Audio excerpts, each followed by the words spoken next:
Yes, good morning, Igan. Para doon sa mga kapuso natin na siguro gising na, naka-empake na at wala namang o naka-leave at wala namang pasok ngayong araw na ito. Kung pupunta nga dito sa bahaging ito ng norte o sa iba't ibang bahagi ng North Luzon, siguro may papayo natin, samantalahin natin yung pagkakataon ngayong umaga pa lang habang maluwag na maluwag pa yung sitwasyon dito sa North Luzon Expressway o NLEX, partikular na dito sa Balintawak Interchange.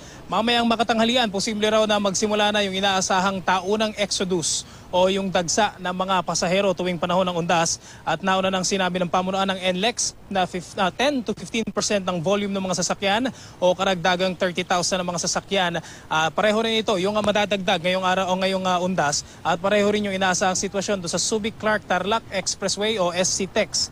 Kasabay din ng dagsa ng mga sasakyan ngayong araw ay mayroon din pong event na magaganap sa Ciudad de Victoria o Philippine Arena. Merong awards na event doon kung saan 65,000 participants yung inaasahang dadalo. At dahil dito ay magde-deploy daw ang NLEX ng additional marshals para mag-assist sa mga motorista at pasahero. Bagaman wala pang build-up ng mga sasakyan dito sa NLEX at dito nga sa may sa Toll Plaza na location natin ngayon ay naka-standby na raw yung mga ambulant tellers dito sa Balintawak at maging sa Mindanao Avenue at Dau Toll Plaza.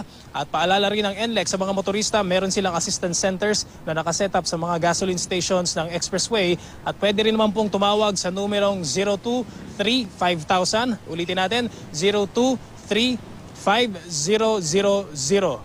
Yan ang latest mula rito sa NLEX. Balik mo na sa inyo, Igan. Okay. Cedric, anong kahabaan ng NLEX, ano yung pinaka babantayan nitong ating mga personnel dyan? Anong mga exit point, ika nga, ang mas maraming magluluwas na ating mga kababayan para pumunta sa kanilang mga yumaong mahal sa buhay?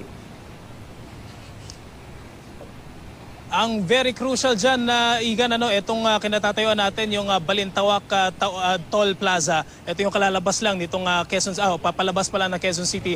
And of course yung Mindanao Avenue, ito yung magiging sabihin nating pinaka-choke point ngayon mula dito sa Metro Manila, palabas ng iba't ibang bahagi ng Luzon o North Luzon. Pero sa mga sandaling ito, gaya na nabanggit nga natin, may kaluwagan pa. In fact, itong nasa likod ko, Igan, ang pinaka-build-up lang siguro mga 4 hanggang 5 sasakyan lang per lane yung dire-diretso pa yung takbo ng mga sasakyan. Pero pagdating daw ng mga makatanghalian, dahil nga dineclare nga doon sa government offices na half day, ay posible raw na magsimula na yung dagsa ng mga sasakyan dito sa NLEX, Igan. Okay, maraming salamat. Cedric Castillo, live mula sa North Luzon Expressway.